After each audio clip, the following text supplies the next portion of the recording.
അപ്പോൾ ചങ്ങായിമാർ അടുത്ത നമ്മളെ കയ്യിലൊരു പുലിക്കുട്ടി വാഹനം കേട്ടോ. ഇത് 2010 നിസാൻ്റെ മൈക്ര, നല്ല ക്വാളിറ്റി അടിപൊളി വണ്ടി കേട്ടോ.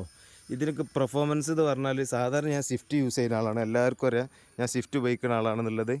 പിന്നെ ഈ വണ്ടീൻ്റെ കയ്യിൽ എത്തിയിട്ട് ഏകദേശം ഒരു 2 ആഴ്ചൻ്റെ മേലെ, കാരണം ഇത് ഞാൻ ഉപയോഗിച്ചുകൊണ്ട് ആയിരുന്നു വണ്ടീൻ്റെ പെർഫോമൻസും കാര്യങ്ങളൊക്കെ അറിയാൻ വേണ്ടിയിട്ട്.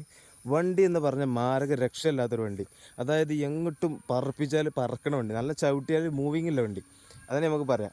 സ്വിഫ്റ്റ് ഇത് രണ്ടും ഉപയോഗിച്ചില്ലാറ് എനിക്ക് ഒന്നും കൂടി കംഫർട്ട് തോന്നിയതാണ്. പലർക്കും പല കോലത്തിലായിരിക്കും ഉണ്ടാവുക, എങ്കിലും എനിക്ക് ഒന്നും കൂടി കംഫർട്ട് തോന്നിയ വണ്ടിയാണ് 2010 നിസാൻ്റെ ഡീസൽ മൈക്ര വണ്ടി കേട്ടോ. നല്ല ക്വാളിറ്റി വണ്ടി, അത്യാവശ്യം കുഴപ്പമില്ലാത്ത നല്ല ടയർ, അതായത് ടയറിന് തന്നെ ഏകദേശം അലോയും ടയറും കൂടി വരുന്നത് തന്നെ ഏകദേശം 10-35 റുപ്യ വില വരുന്നുണ്ട്. നല്ല ഏകദേശം ഒരു 80-90% തന്നെ ടയർ വരുന്നുണ്ട്. ഇതിന് വലിയൊരു അപാകത എന്ന് പറയാൻ മാത്രമൊന്നുമില്ല, എങ്കിലും എനിക്ക് ഒരു ഇഞ്ചക്ടർ അടിക്കുന്നത് പോലെ തോന്നുന്നുണ്ട്.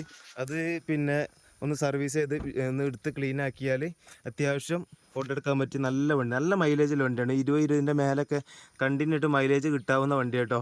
ഇൻറ്റീരിയറിലാണെങ്കിലും എക്സ്റ്റീരിയറാണെങ്കിലും നല്ല വൃത്തിയാണ്. ഇത് ഏതൊക്കെ ഓപ്ഷൻ വരുന്നത്? ഫുൾ ഓപ്ഷൻ വണ്ടിയാണ്. AC, power steering, climate control AC, പിന്നെ ഇതിന് ചാവി വരില്ല, മറ്റേ ബട്ടൺ സ്വിച്ച് സ്റ്റാർട്ടിംഗ് ആണ് വരിക. 4 ഡോർ പവർ വിൻഡോ ഒക്കെ വരുന്ന നല്ല ക്വാളിറ്റി കാർ വണ്ടി കേട്ടോ.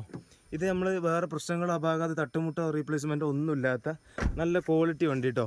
ഇത് നമ്മൾ ചോദിക്കുന്നത് നമ്മളെ പേജിൽ നമ്മൾ ചോദിക്കുന്നത് ഇതിന് 1,38,000 റുപ്യ മാത്രമാണ്.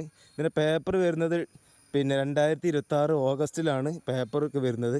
വേറെ പ്രശ്നങ്ങളും കാര്യങ്ങളൊന്നും ഇല്ലാത്ത നല്ല ക്വാളിറ്റി വണ്ടികൾ ഇനിയും വരാനുണ്ട്. മഴയും കാരണങ്ങളൊക്കെ ആയതുകൊണ്ട് നമ്മളെ കയ്യിൽ വാഹനങ്ങൾ പിന്നെ ഉള്ളതൊക്കെ പെയിൻറ്റിങ്ങിലും കാര്യങ്ങളൊക്കെ ആയതുകൊണ്ടാണ് നമുക്ക് നിലവിൽ വീഡിയോകളൊക്കെ പെൻഡിങ് ആയി വരുന്നത്. ഒരുപാട് ആൾക്കാർ എന്താണ് വീഡിയോ വരാത്ത എന്നുള്ളത്. അപ്പോൾ വണ്ടിക്ക് ആവശ്യമുണ്ടെങ്കിൽ നമ്മളെ താഴെ കൊടുത്ത നമ്പറിൽ കോൺടാക്റ്റ് ചെയ്യുക. അപ്പോൾ ചാനൽ ആദ്യമായിട്ട് കാണുന്ന ആൾക്കാരാണെങ്കിലും ചാനൽ സബ്സ്ക്രൈബ് ചെയ്യുക, ബെൽ ബട്ടൺ അടിക്കുക. ഫേസ്ബുക്കിലാണെങ്കിലും ഒന്ന് ഫോളോ ചെയ്തോളി. ഇതേപോലെ വില കുറഞ്ഞ നല്ല അടിപൊളി വാഹനങ്ങൾ ഇനിയും നമ്മളെ കയ്യിൽ വരാനുണ്ട്. അപ്പോൾ താഴെ കൊടുത്ത നമ്പറിൽ നിങ്ങൾ കോൺടാക്റ്റ് ചെയ്യുക കേട്ടോ.